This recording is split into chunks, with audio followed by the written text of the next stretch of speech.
우리 설교를 시작하면서요, 우리 김현중 씨가 지은 바운스백이라는 책을 좀 소개합니다. 이 바운스백이라고 얘기하는 것은, 바운스라는 거 아시죠 여러분? 튀어 오르다라는 뜻을 가지고 있고, 백이라는 것은 다시, 그러니까 다시 튀어 오르다라는 말입니다. 병이나 혹은 공경에서부터 다시 회복되다라는 의미를 가지고 있습니다. 이 책의 이 프롤로그 이 제목을 보면 이런 질문을 던집니다. 바닥에서 깨질 것인가, 튀어 오를 것인가? 이 책에 보면 유리와 진흙과 공이 각각 바닥으로 떨어지면 어떻게 될까라는 질문을 던져봅니다. 여러분 그렇죠? 유리는 던지면 바닥에 닿는 순간에 그냥 풍지박살나 깨져 버립니다. 진흙은 바닥에 달라붙어 버리죠. 반면에 공은요, 바닥에 닿는 순간 튀어 오릅니다. 똑같이 여러분, 우리의 인생이 바닥으로 곤두박질 칠 때에 어떤 사람은 깨진 유리 조각처럼 그렇게 풍지박살나는 인생이 있는가 하면, 또 어떤 사람은요, 바다에 곤두박질 쳤지만은 이 공과 같이, 용수철과 같이 그렇게 튀어 오르는 사람도 있다라는 것입니다. 삶의 나락으로 떨어진 이들이 다시 일으켜 세울 수 있는 방법은 공처럼 다시 튀어 오르는 것이라, 그렇게 얘기합니다. 이 책 가운데 보면 그 미국의 대학들이 졸업할 때마다 유명한 명사들을 불러다가 그 연설을 듣게 되는데, 그렇게 이 졸업식의 그 명연설로 꼽히는 세 가지의 연설을 소개합니다. 그 첫 번째는 2004년도에 스탠포드 대학의 졸업식에 연설을 했던 이 스티브 잡스의 연설이 아주 유명합니다. 또 하나는 2008년도에 그 해리스 포터 이 시리즈로 유명한 조앤 롤링이 쓴 이 롤링의 그 하버드 대학교의 졸업 연설도 아주 명연설로 유명하고요. 또 한 가지는 2011년도에 미국의 코미디언이며 유명한 그 토크쇼의 명 MC였던 이 코난 오브라이언이 다트머드 대학에서 이 졸업했던 연설, 이 세 편의 연설을 명연설로 꼽습니다. 근데 이 세 편의 명연설에는 공통점이 있습니다. 연사도 달랐고, 전했던 대학도 달랐고, 상대방 그 학생들도 청중들도 달랐지만, 이 세 가지 연설에는 그 강조됐던 공통점들을 가지고 있습니다. 그 첫 번째 것은 무엇이냐면, 이 연설들은 하나같이 실패의 중요성들을 아주 강조했던 연설입니다. 두 번째로 이 연설은요, 바닥을 치고 난 이후에 회복이라는 그러한 측면을 강조했던 연설입니다. 그런가 하면 이 공통점에 한 가지가 더 있는데, 그것은 무엇이냐면 실패의 중요성을 강조하고 바닥을 친 이후에 회복이라는 그 측면들을 강조했던 연설인데, 이것은 이론이 아니고 이 본인들이 다 실패하고 아픔을 갖다 직접 겪었던 것을 이야기하는 그런 공통점들을 가지고 있습니다. 우리가 아는 것처럼 스티브 잡스는요, 대학 중퇴했던 사람입니다. 사업에 실패했습니다. 자신이 설립한 회사에서 쫓겨나고 그렇게 질병으로 아파하기도 했던 사람입니다. 조앤 롤링은 가난 속에서 특별히 이 싱글맘의 고통 가운데 살았던 모습을, 또 이 코난 오브라이언은 17년 동안이나 일했던 자신의 방송사에서부터 쫓겨나가는 그런 고통을 겪었던 사람입니다. 그러니까 세 사람 다 자신의 인생의 벼랑 끝에 서서 그렇게 어려움을 겪었음을 경험했고, 또 그런 어려움들을 이겨내고 극복하고 우뚝 선 공통점들을 가지고 있습니다. 이 저자는 이 바운스백이라는 이 단어를 가지고서 그렇게 인생의 역경과 고난 속에서 그 회복의 사례들을 열거합니다. 근데 여러분, 이 책이 하지만은 정말 흥미로운 것은 무엇이냐면, 실패의 역경 속에서도 다시 본래의 상태로 회복되어지는, 돌아오는 이 바운스백, 회복력이라고 하는 것은 어떤 아주 의지가 강한 사람들만, 그 몇 사람들만의 것이 아니고, 대부분의 우리와 같이 아주 지극히 평범한 사람들에게도 이미 인간이 태어났을 때에, 그리고 그 인간의 내면에는 이렇게 내재되어 있는 기본적인 이 적응 시스템이라 그렇게 이야기를 합니다. 실제로 이 임상심리학자인 조지 보나보가 이 사랑하는 사람들의 죽음, 뭐 테러, 9.11 테러나 이런 또 자연재해, 또 뭐 사스와 같은 이 질병을 통해서 사랑하는 자녀나 배우자를 잃은 사람들을 추적해 보면, 보통은 이 가까운 가족이나 친지를 잃어버린, 그래서 평생 마음에 이렇게 지울 수 없는 상처가 남았을 거라고 이해들을 하는데, 막상 실제 연구 조사해 보니까는 그 통념과는 조금 좀 다른 부분들이 무엇이냐면, 대부분의 사람들은 그 아픔을 겪고 아픔 가운데 있지만 그 아픔 이후에는 본래 자신들의 생활로 돌아오고 또 놀라울 정도로 그렇게 환경에 잘 적응되는 강한 모습들을 보여주고 있다는 것입니다. 그러니까 이런 것들이 지금 이야기하는 것은 무엇인가? 본래 아픔과 슬픔을 당한 이후에는 본래 상태로 돌아오고자 하는 힘이 우리와 같이 지극히 평범한 모든 사람들에게도 내재되어 있다는 것을 이야기합니다. 그런 이 바운스백이라는 이 단어와 비슷한 용어로는 그 회복 탄성력이라는, 그러니까 탄력성이라는 것을 이야기할 수 있을 것입니다. 여러분 그 탄력성, 그 탄성력이라는 거 기억하시죠? 그 탄력성 뭐냐면 이 고무줄과 같이 이 당기면 변형된 물체가 놓는 순간에 본래의 모양으로 그렇게 되돌아가려는 힘을 가지고 있습니다. 이것이 심리학적 용어에서는 바로 심리적 회복 탄성력이라 그렇게 얘기합니다. 그러니까 사람들이 어떤 고난이나 시련이 닥쳤을 때에 실제로 시리에 빠져서 낙담하고 헤어나오지 못하는 것 아니고 그 상황을 빠르게 극복하고 심지어는 더욱더 이 단단한 본래의 모습보다 더 강하게, 그보다 더 강한 정신의 상태로 돌아가는 것을 가리켜서 이 회복 탄력성이라 그렇게 이야기를 합니다. 여러분 특별히 이 바운스백, 이 회복 탄력성, 뭐 탄성력 이런 것들은 특별히 이 우리의 믿음에 있어서 우리 신앙에 관련돼서 종합해 보면요, 두 가지로 정리할 수 있을 것입니다. 그 첫 번째 무엇이냐면 하나님이 우리 인간을 만드셨을 때에 너나 할 것 없이 우리 내면 모두에게는 이 회복력이라는 어떤 좌절이 밀려오고 낙심된 상황이 찾아올 때 그것 안에 무너지지 않도록 다시 일어설 수 있는 능력, 또는 그것을 활용해서 더욱더 풍성해지도록 이 회복의 능력을 우리 안에 다 심어 놓으셨다는 사실입니다. 또 한 가지 우리가 둘째 기억할 것은 뭐냐면 그렇게 하나님께서 우리 내면에 장착해 놓으신 이 회복력이, 문제는 작동되는 사람이 있는가 하면 작동되지 않는 사람도 있다는 사실입니다. 여러분 이 회복력이라는 것을 살펴보면요, 신앙에 주는 힘이라는 것이 그렇습니다. 우리가 평상시에는요 그저 무난하고 평탄하고 별 걱정 없이 살아갈 때는 이게 신앙과 믿음이라는 것이 이렇게 잘 드러나지 않습니다. 결정적으로 어느 순간에 그 사람 안에 진짜 복음이 있고 진짜 믿음이 있는가, 복음의 능력, 믿음의 능력이 있느냐 없느냐 하는 것은 도리어 이 바닥에 인생이 곤두박질 칠 때에, 가정은 깨질 것 같고 자녀는 억장이 무너지는 것 같은 그런 사고를 치고 돌아왔고 집안은 재정적으로 완전히 바닥나 있고, 바로 그러한 때에 그때에 물올 수 있다는 것입니다. 그때 여러분의 깨진 유리조각 같은 인생으로 무너지는 삶을 살아가고 있는가, 아니면 곰과 같이 용설과 같이 튀어오르는 회복력이 있는 인생으로 살아가고 있는가 묻는 것입니다. 여러분 우리의 인생이 그 신앙이 있느냐 없느냐의 잣대는 바로 그러할 때 일어난다는 것입니다. 이런 맥락에서 보면 오늘 이 지금 창세기 26장에서 이삭의 삶에서는요, 실패와 더불어서 이 회복 탄성력의 이 탄력성의 은혜가 있습니다. 넘어지고 다시 일어나는 이삭의 회복력의 은혜를 우리가 살펴볼 수 있을 것입니다. 지금 여러분 보시면은 참 공교로운 사건이 벌어집니다. 이삭이 머물러 있는 땅은 지금 약속의 땅인데 약속의 땅이에요. 약속이라는 단어와 어울리지 않은 큰 흉년이 찾아옵니다. 아브라함 때와 같은 굉장히 큰 흉년, 그래서 더 이상은 이곳에서 버틸 수 없는 심각한 상황에 이릅니다. 이삭은 지금 이 약속의 땅을 떠나서 그랄 땅, 이 블레셋의 그랄 땅을 거쳐서 이 애굽으로, 그렇게 물이 있고 양식 있는 애굽으로 그렇게 가족들을 이끌고 내려가려고 결심을 합니다. 그래서 실행에 옮겨서 그랄 땅까지 가 있는 것입니다. 그런데 그 상황에서 하나님께서 이삭이 애굽 땅에 내려가는 것을 허락지 않으십니다. 그래서 이삭은 어쩔 수 없이 그 말씀을 듣고서는 그 기근의 땅에 머물러 있는 겁니다. 그랬더니 어떤 결과가 찾아오고 있는가? 오늘 12절과 13절의 말씀인데 우리 같이 읽겠습니다. 이삭이 그 땅에서 농사하여 그 땅에 100배나 얻었고 여호와께서 복을 주심으로 그 사람이 창대하고 하나님께서 이삭에게 그 땅에 머물리는 그 해에 복을 주셨는데 100배의 열매를 맺었다고 하십니다.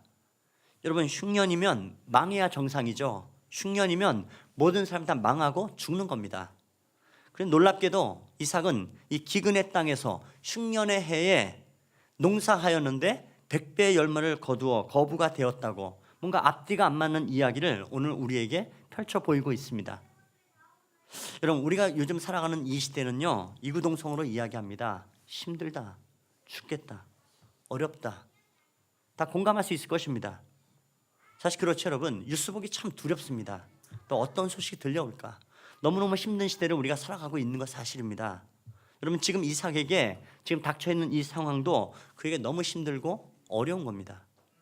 당시 할 수 있는 것은 농사뿐인데, 더군다나 이 팔레스틴 땅에 이 척박한 땅 가운데서 가뭄이 들면 이것은요, 어찌해 볼 수 없는 죽음의 직접적인 위협을 받는 상황이 되어버립니다. 그 흉년은 짐승도 사람도 먹을 것 마실 것 없이 주변에 그렇게 시체가 널브러져 있는 그런 상황 가운데로 몰아가고, 그런 것이 지금 펼쳐져 있는 겁니다. 그러니 이삭은 지금요, 이 죽음 앞에 있는 절박함이 있는 겁니다. 그러니 짐을 쌌고 그 가족들과 함께 약속의 땅으로 떠나고자 하는 마음들을 가지고 있어요.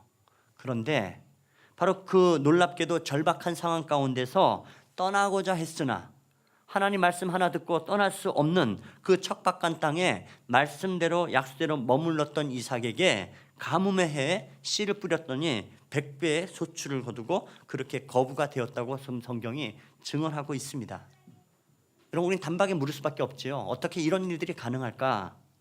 하나님께 이삭에게 왜 이런 복의 은혜를 주셨을까? 여러분, 일단은 우리가요, 이 인생의 흉년의 위기 가운데 이삭에게서 볼 수 있는 두 가지의 단어를 우리가 함께 눈여겨 보셔야 됩니다. 첫 번째 것은 무엇이냐면요, 순종이라는 단어입니다. 여러분, 순종이라는 것은요, 열쇠와 같아요. 무슨 열쇠요? 축복의 문을 여는 유일한 열쇠입니다. 신앙의 핵심의 여러분 중요한 요소는 반드시 순종입니다. 이삭의 축복은요, 여기에 있습니다. 여러분, 오늘 2절 말씀 같이 보실까요? 2절 우리 같이 읽어보겠습니다. 여호와께서 이삭에게 나타나 이르시되 애굽으로 내려가지 말고 내가 내게 지시하는 땅에 거주하라. 예, 어디 가지 말라고요? 애굽에 내려가지 말라고요. 여러분, 특별히 구약 성경에서의 애굽은 상징하는 바가 있습니다. 세상을 상징하죠. 예수 없는, 믿음이 없는 세상을 상징합니다.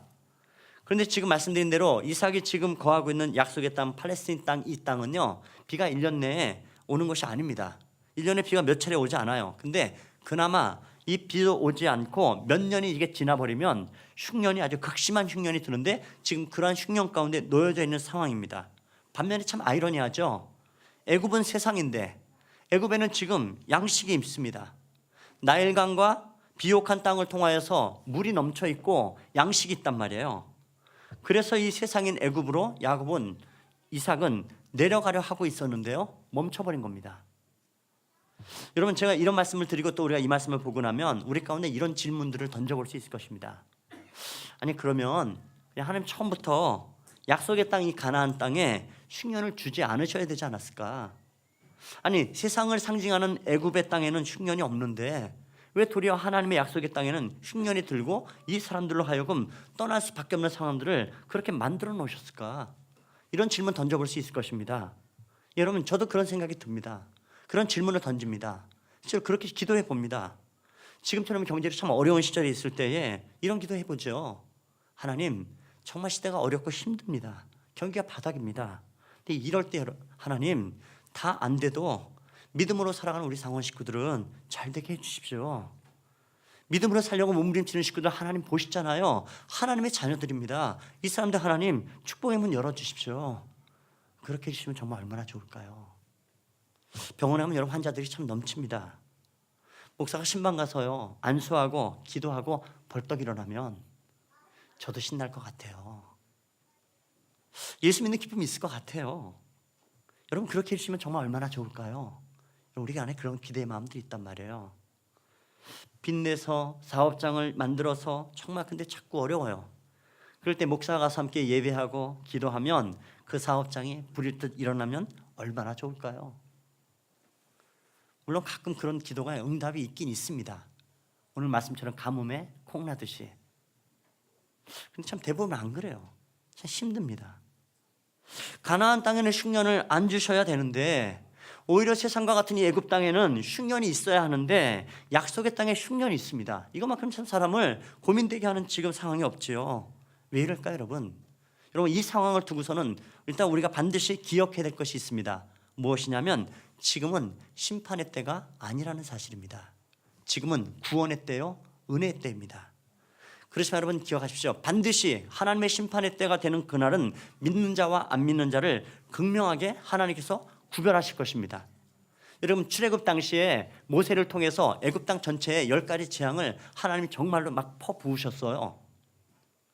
희한하게 그 10가지 재앙 가운데서 애굽 땅 전체가 그렇게 심판으로 초토화되고 있을 때 애굽 땅 한가운데 있던 고센 땅, 이스라엘 백성들이 살고 있던 그 땅은 말짱했습니다.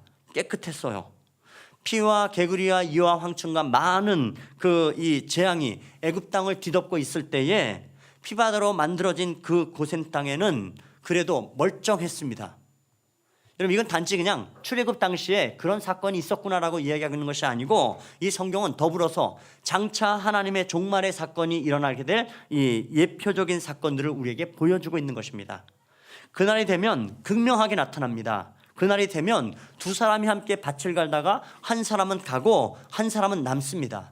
그날이 되면 두 사람이 함께 밥을 먹다가 한 사람은 가고 한 사람은 남습니다. 극명하게 그 일들이 그 심판의 때에는 벌어집니다. 여러분 그런데 지금은 심판의 때가 아니고요, 구원의 때입니다. 은혜의 때라. 그래서 하나님께서 비를 주시되 악한 자와 선한 자에게 골고루 주십니다. 왜요? 구원의 때라고요, 은혜의 때라고요. 하나님은 무던히도 지금 그러한 때라고 우리에게 말씀을 하고 있는 겁니다. 여러분 이러한 때는요, 태풍이 불어와요, 바람이 불어쳐요, 교회 첨탑도요 무너져요. 교회라고 피해가지 않습니다. 여러분 기억하십시오. 고난이라는 것은 이 땅에 사는 모든 사람들에게 오는 이 고난은요, 심판의 날까지 있기 마련입니다. 반드시 있을 것입니다. 근데 중요한 것은 무엇이냐면, 정말 그때 여러분 우리가 잊지 말아야 될 것은 무엇이냐면, 진정한 이 참 믿음의 삶이라는 것은 고난이 없는 삶이 아니고 바로 그 고난이 왔을 때에 어떻게 담대하고 그렇게 고난을 이겨내느냐 하는 것이 참 신앙입니다. 이번 주 여러분 누가복음 6장 7장에 묵상했을 때에 예수님 말씀이 그것이에요. 비가 오고 풍수가 나는 모든 이들은 인생 가운데 있다. 근데 그때에 반석 위에 지은 집의 것과 모래 위에 지은 집은 다를 것이다. 인생의 모든 동일하게 모래 위의 집이라고 반석 위의 집이라고 탕류가 피해가는 법은 없다. 우리 인생 모두에게 어려움이 찾아오는 때가 있습니다. 여러분 지금 보시면은 지금 이 이삭이 겪고 있는 이 흉년은 특별히 성경은 의도적으로 아버지 아브라함 때에 겪었던 흉년 이후라고 얘기합니다. 그러니까 아브라함이 이 흉년을 겪었죠. 애굽에 내려갔다가 신앙적으로 큰 실패를 겪었습니다. 그렇다면 이삭은 이 아버지의 경험에서 배워야 하는 것이 있습니다. 지금 이삭은 그렇기 때문에 애굽에 가지 말라 지금 말씀하고 있어요. 특별히 여러분 또 한 가지 무엇이냐 하면, 힘들고 고난의 문제를 지금 이 이삭도 이제 스스로 겪으면서 하나님을 배워가야 하는 때입니다. 아브라함 아버지의 하나님이 아니고 나의 하나님은 어떤 분이신가? 그때 고난의 때에 세상으로 도망가지 말고 고난 회피하지 말고 그 고난을 부딪힐 때야 비로소 믿음은 견고해집니다. 그때 하나님은 우리 아버지를 통해 역사한 그 하나님은 오늘도 살아계신 나의 아버지가 되시는구나. 인생의 위기 한복판에서 이 하나님의 살아계심을 이제 그 사실을요, 머리가 아니고요, 이론이 아니고 가슴으로 온몸으로 배워갈 수 있는 것입니다. 여러분 그래서 하나님께서 말씀하세요. 이삭아, 지금 이 땅이 힘들고 어려워도 애굽 땅에 가지 말거라. 힘들고 어려워도 인내하면서 하나님의 때가 되면 하나님의 역사하신다는 사실을, 결실하는 것을, 그 믿음을 포기하지 말아라. 지금 강조하고 있는 겁니다. 여러분 그렇기 때문에 우리 사랑하는 성도 여러분, 여러분에게 정말 이삭과 같이 이 100배의 수확의 날들을 원하신다면 그 인생은요, 환경 따라 여러분의 인생이 움직여서는 안 됩니다. 밤낮으로 바뀌는 그 상황에, 조속으로 바뀌는 그 상황과 여러분의 마음 가운데 여러분의 인생을 던지지 않아야 됩니다. 만약에 여러분의 어려움과 어려운 상황과 형편 따라서 여러분의 인생에 좌지우지 되는 거 있다면 평생 그냥 도피하는 인생밖에 되지 않을 것입니다. 여러분 하나님은요, 우리 인생에 그렇게 살아가길 원치 않으세요. 여러분 구약성경의 나오미를 기억하시죠? 그 남편 엘리멜렉, 베들레헴 떡집에, 하나님의 땅에요, 떡집에 흉년이 들어왔습니다. 엘리멜렉은 가족들을 챙깁니다. 아들 기럯과 말론과 함께 더불어서 모압 땅으로 건너갑니다. 가지 말아야 될 땅 모압 땅에 당장의 기근을 피해서 살아보겠다고 모압으로 피해버립니다. 결국 어떻게 되던가요? 남편 엘리멜렉이 죽고 두 아들 다 죽어버리고 모든 재산은 다 탕진해버리고 결국 그냥 빈손 들고 다시 베들레헴 떡집으로 돌아옵니다. 여러분, 제가 목회를 하면서요 늘 참 안타까운 부분들은 바로 이런 부분들입니다. 뭐든지 여러분 판단해 갈 때 하나님의 말씀, 신앙의 중심이 아니고 항상 자기 생각, 자기 형편이 이게 중심이 되어져서 그렇게 결론 내리고 그것을 뭐라 얘기하냐면 하나님의 뜻이라고 우깁니다. 자기를 겸손하게 하나님 말씀 앞에 그때 비추어 보고 하나님 앞에 기도하며 판단해야 되는 그 순간에 자기 기분 따라서, 자기 자존심 따라서, 자기의 판단 따라서, 돌아가는 자신의 형편을 따라서 모든 것들을 선택해 놓고는 그것이 하나님의 뜻이라고 우깁니다. 여러분, 이런 일이 참 어려워집니다. 여러분, 민수기 13장에 보시면은 우리가 아는 대로 가나안 정탐꾼들 사건이 나옵니다. 하나님께서요 왜 굳이 정탐꾼들을 보내고 계실까요? 그 땅에 어디 가서 그 땅의 사람들이 얼마나 센지 좀 보거라, 그 땅이 얼마나 강대한 땅인지 그거 확인시켜 보려고 보내셨나요? 정탐꾼들 그래서 보냈나요? 아닙니다. 하나님께서 보냈던 이 12명의 정탐꾼들은 여러분 누군가요? 이스라엘의 각 12지파를 대표하는 사람들입니다.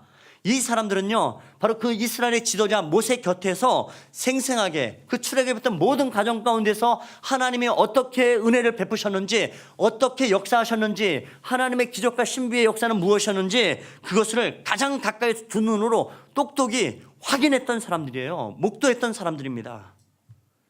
적어도 이 사람들 정도라면 가나안 땅에 아무리 센 사람들을 봤다 할지라도 하나님께서 우리에게 주신 밥이다, 이렇게 결론 내리고 찬송하며 돌아와서 이스라엘 백성들을 격려할 줄 알고 보냈던 사람들이에요. 그런데 이 사람들이요 그 당시에 정말 어마어마한 제국 중에 제국을 했던 이 애굽 땅을 갖다가 그렇게 초토화시켰던, 은혜를 경험했던 이 사람들이 가나안 족속들이야말로 이거 문제거리 안 된다는 사실을 볼 줄 알았는데,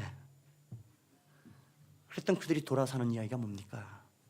안 된다, 못한다, 이제 우리는 죽었다, 엉뚱한 얘기합니다. 결국 12명 가운데 이 10명의 사람들이 광야로 도망가자 백성들을 갖다가 충동질합니다. 기껏 그래놓고도요 애굽 땅에 가기는커녕 광야에서 다 죽어버리고 말았다고요. 여러분, 이게 큰 비극입니다.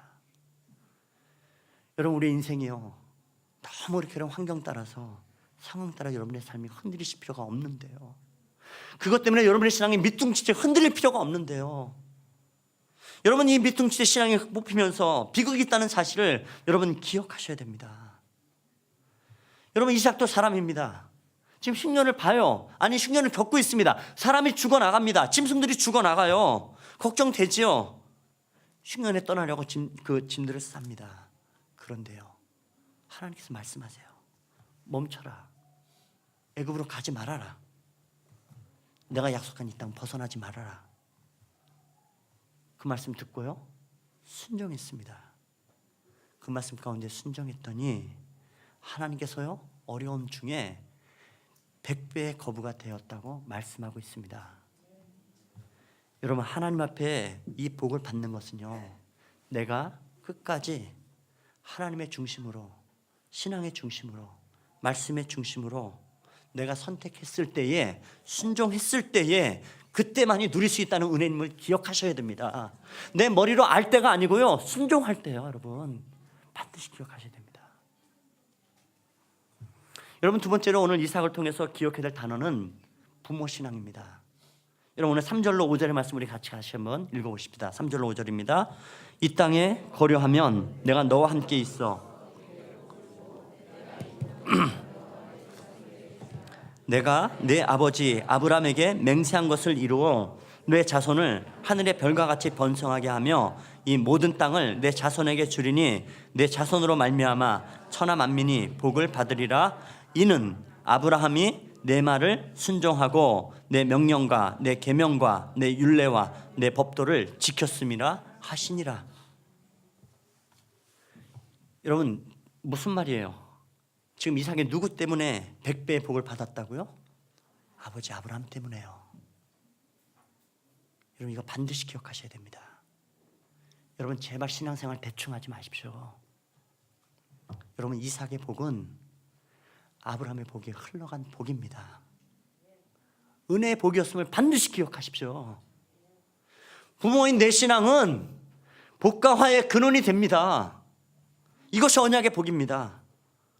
부모 여러분이 기도하셔야 됩니다. 부모 여러분이 믿음 붙잡고 살아가셔야 됩니다. 그저 형편 따라 상황 따라 신앙생활 해도 그만 안 해도 그만이 아니고, 환경 따라 상황 따라 기도는 해도 되고 안 해도 되는 것이 아니라, 여러분의 믿음의 삶이 여러분의 자식들의 인생과 관련되어 있음을 기억하십시오. 여러분, 구원은요 상속되진 않습니다. 아무리 모태신앙이고 5대 6대 아무리 내 조상 측부터 예수를 믿어왔다 할지라도, 내가 예수 그리스도를 나의 구주라 나의 하나님이라 영접하지 않으면 절대로 구원은 여러분 해결되지 못합니다. 그렇지만 여러분, 축복은요, 아버지의 축복을, 믿음의 조상의 축복을요 자녀들에게 흘러갑니다. 여러분 기억하십시오. 축복은, 여러분 자식들의 복은 인류대학이 주는 것이 결코 아닙니다. 여러분의 자녀가 다니는 회사가 주는 복이 아닙니다. 이 세상에 복을 주는 것은 세상이 주는 것이 아니고, 여러분 복의 근원 되시는 하나님의 손 안에 있음을 기억하셔야 됩니다. 여러분, 이 복은요 믿음의 조상을 통해 흘러간다고요. 여러분, 신앙의 명문의 가문들을 보십시오. 우리가 지난번에 살폈던, 왜 야곱이 무엇 때문에 그렇게 장자권에 대해서 못 걸고 그렇게 문분쳤는지 여러분 기억해내셔야 됩니다. 아브라함의 복은 이삭에게, 이삭의 복은 야곱에게, 야곱의 복은 12명의 이스라엘에게 가는 것입니다. 상속돼 가는 것이에요. 지금 내가 하고 있는 신앙생활의 태도, 내 신앙생활의 모습, 여러분 내 자녀와 연결되어 있음을 기억하십시오. 제가 여러분 이 말씀을 준비하면서요 한편으로는 참 두렵고 한편으로는 감사하고 좀 그랬습니다. 여러분, 이삭을 보십시오. 이삭은 태어나면서 아버지 아브라함을 보았어요. 그 아버지는 이삭을 갈 때마다 단을 쌓고 하나님께 예배하는 사람입니다. 하나님을 섬깁니다.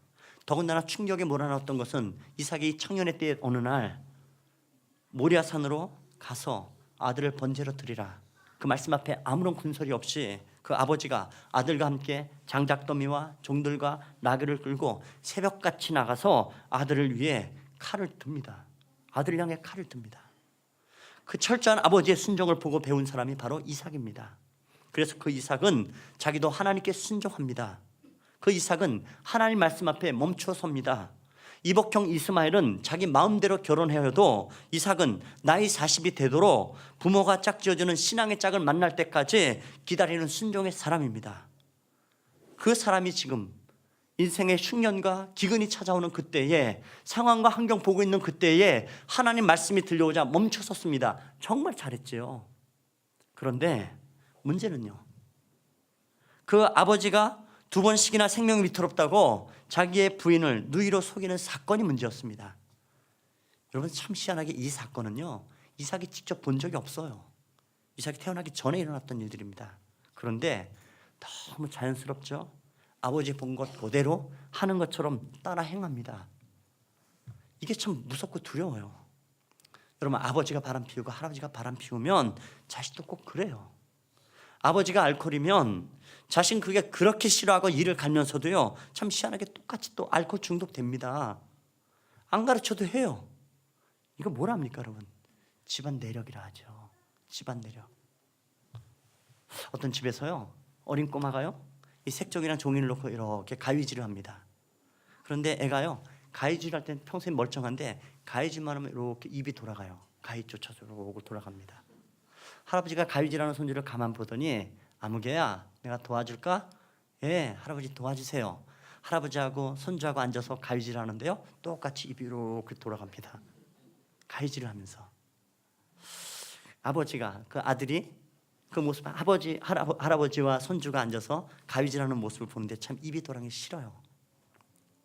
야, 할아버지, 아버님이 어차피 뭐 연세 드시니까 그럴 수 없지만 저 입모양 고쳐야 되겠다 생각을 하고 아내를 부릅니다. 여보, 저 애 가위질할 때 봐, 입이 이렇게 돌아가지. 저거 참 보기 흉하다. 고쳐야겠다. 그래서 부인이 딱 얘기합니다. 그거 절대 못 고쳐요. 당신도 가위질하면 입 돌아가요. 집안 내력이요. 가이지만 하면 3대가 앉아서 같이 이렇게 돌아가는 겁니다. 가르친 적 없는데요. 가르쳐주지 않았는데요. 여러분 안 보는 것 같은데요. 습관이 참 무섭죠. 여러분 오늘 우리의 신앙 습관이 참 중요합니다. 여러분 우리의 악한 습관들은 내 대에 끊으셔야 됩니다. 내 대에 끊어지지 않으면 자식들에게 물려줍니다. 그 흉한 거 물려주고 싶으십니까? 아니죠. 여러분 오늘 이야기는 단순한 얘기가 아닙니다. 내 신앙, 내 삶의 모습이 하나님을 사랑하는 모습이 내 자녀들이 보고 흘러갑니다. 여러분 시편 30편 4절은 이야기합니다. 또 여호와를 기뻐하라. 그가 내 마음의 소원을 내게 이루어 주시리라. 내가 하나님 기뻐하는 신앙으로 살아가면, 가까이 나아가면 내 자녀들 그 모습 보고 자라갑니다.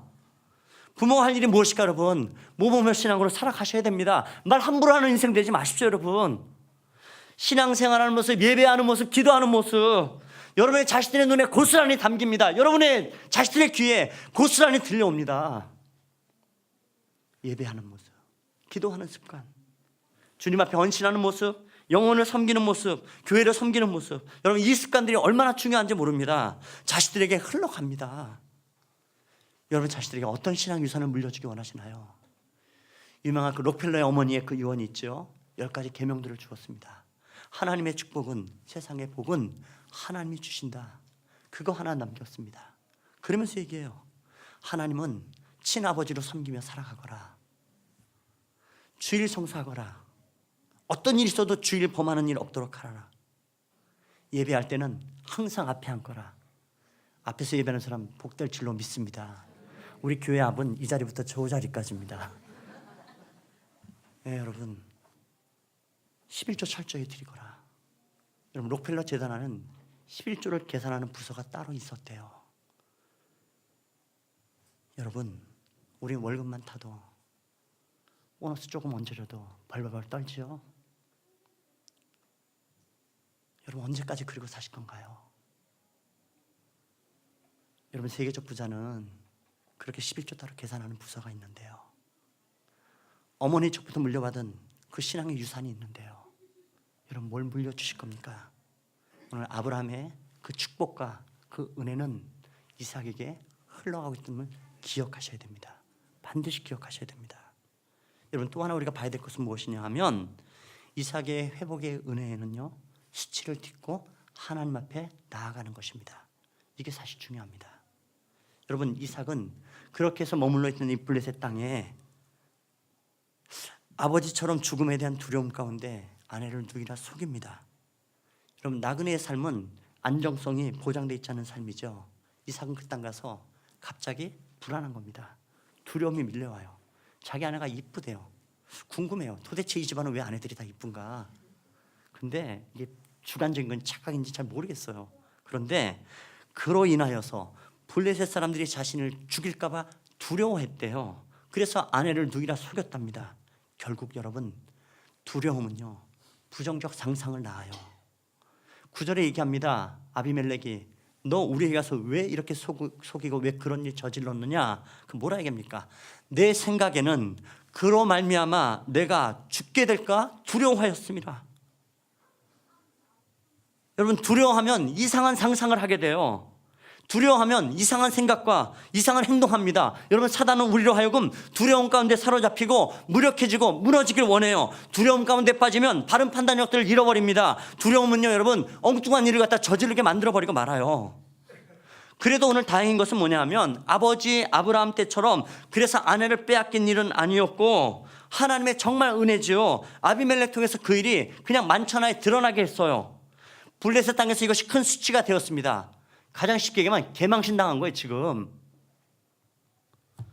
여러분 그 10년의 때에 지금 오도 가도 할 수도 없는 이 상황 가운데서요 그 망신, 그 수치 가운데 동네 창피해서 못 드는 고개 못 드는 실패의 구덩이에 빠져버리고 말았습니다. 여러분 그렇지요. 뭐 예수 믿는 집안이 저래. 그런데 여러분 오늘 이삭은요 그래도 그 자리에 머문 겁니다. 그 자리에서요 하나님 붙들고 머문 겁니다. 여러분 그랬더니요 하나님의 은혜로 이 수치를 바꾸어 주세요. 여러분 12절 13절 우리 처음에 읽었죠? 다시 읽어보십시다. 다시 읽어보죠. 12절 13절입니다. 이삭이 그 땅에서 농사하여 그의 100배나 얻었고 그 사람이 창대하고 왕성하여 마침내 거부가 되어. 여러분 이 사건은 11절에 속이고 난 직후예요. 수치를 받고 있는 직후입니다. 여러분 이삭이 우리에게 얘기합니다.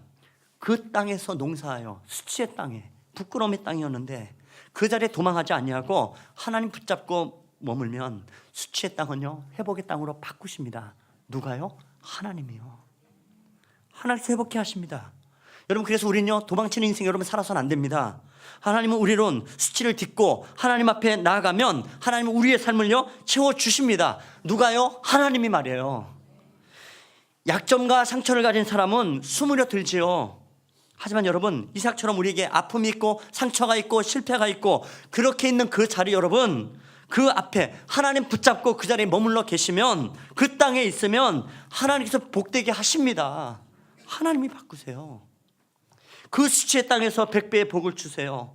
여러분 수치보다 강한 것이 하나님의 회복이 있습니다. 부끄러움보다 강하게 하는 하나님의 축복이 있습니다. 하나님 앞에 서서 기다리면 하나님이 우리를 회복해 하십니다. 바운스백 하나님이 하십니다. 여러분 이 말씀이 가장 정확한 말씀 중에 하나는 아마 예레미야가 3장 22절 23절 말씀일 것 같아요. 여러분 예레미야가 3장 22절 23절 말씀 앞에 띄워주십시오. 우리 같이 읽겠습니다. 같이 보죠. 여호와의 자비와 인자와 긍휼이 무궁하심으로 우리가 진멸됨이 아니함이니이다. 이것들이 아침마다 새로우니 주의 성실이 크도소이다. 나라는 망했고 백성들은 포로로 끌려가고 절망의 상황, 실패의 상황 가운데 놓여 있습니다. 오죽하면 제목이 예레미야 애가 슬픔의 노래입니다. 사실 절망의 노래밖에 부를 것이 없어요. 탄식의 노래밖에 부를 것이 없습니다. 그런데 한 번 더 이야기합니다. 성경은 여호와의 인자와 긍휼이 무궁하심으로 우리가 진멸되지 않습니다. 이걸 노래하기 시작합니다. 언제요? 아침마다 새롭다. 그렇게 고백합니다. 저녁에는 절망이에요. 좌절합니다. 여러분 신앙의 은혜는 그래요. 한번 은혜 받고 나면 그것이 평생 가며 그것이 작동하고 있는가? 아니죠. 참 희한합니다. 오늘 분명히 은혜를 받고 가슴은 뛰고 터지는 감격이 내 마음속에 있고 누렸는데 집에 가서 잠자리에 누우면 금방 절망이 밀려와요. 절망이 밀려옵니다. 그리고 잠들어요. 그런데 여러분 아침에 눈을 뜨며 하나님을 붙잡으면 하나님의 아침마다 새롭게 하시는 긍휼과 자비하심 은혜가 밀려온단 말이에요. 어저께 밤에 여러분이 실망 가운데 좌절하며 잠들었어도 이 시간 주 앞에 나오면 여호와의 성실과 자비하심을 맛볼 수 있습니다. 아침마다 새롭게 하나님의 은혜 가운데 우리의 심령이 일어날 수 있습니다. 주의 성실이 크도소이다. 이것이 우리의 찬양이 될 수 있습니다. 여러분 이게 작동돼야 됩니다. 어젯밤에 누울 때에는 내 꼴이 한심하고 억장이 무너지고 내 인생은 당장 망할 것처럼 그렇게 답답한 마음으로 여러분 잠자리에 들었어도 주님 붙들면 주의 인자와 긍휼하심이 아침마다 새롭게 내 인생에 몰려와서 나를 회복해 하시고 나는 주의 성실하심이 크도소이다 찬양할 줄로 믿습니다. 여러분 이 기능이 작동되어야 됩니다. 여러분의 인생 가운데 날마다 작동되어야 됩니다. 내 삶 속에 주의 인자와 성실하심이 아침마다 새로우니 이 고백이 없고 이것이 작동되지 않는다면 여러분의 신앙생활에 문제가 있습니다. 병들어 있는 겁니다. 여러분 하나님 우리에게 바운스백 회복의 은혜를 주십니다. 반드시 주십니다. 소망이 없고 수치를 당하고 아무것도 보이지 않아요. 인생의 죽는 날에 하나님의 뜻을 묻고 여러분 순종하며 그 자리에 머무는 사람 되십시오. 흉년에서 나는 여기서 죽고 말 거야. 나는 여기서 망할 거야. 블레셋 땅의 한가운데서 아내는 빼앗겨버리고 나는 저들의 손에 죽을 거야. 아닙니다. 여러분 실체 없는 두려움을 붙잡는 인생 되지 마십시오. 넘어지고 실패하더라도 여러분 그 자리 가운데 도망하는 인생 되지 말고 그 자리에서 주의 은혜 앞에 머물고 하나님을 붙잡는 인생이 되십시오. 그러면 반드시 하나님께서 회복해 하실 줄로 믿습니다. 나는 회복의 능력이 없지만은 저녁에는 울음이 기숙할지라도 아침에는 여호와의 성실과 자비하심을 새롭게 하시면서 그 하나님의 회복의 은혜가 밀려오는 기쁨의 은혜의 복이 있기를 주님의 이름으로 축복합니다. 여러분 이 실패의 땅에서 하나님 붙잡고 순종하면 하나님께서 축복하시고 일으켜 세우십니다. 이 이삭의 축복, 이삭의 100배 누렸던 은혜의 복, 이 복을 우리가 함께 누리고 하나님을 찬양하며 살아가는 우리 모두 되시기를 높으신 주님의 이름으로 축복합니다. 우리 함께 기도하겠습니다.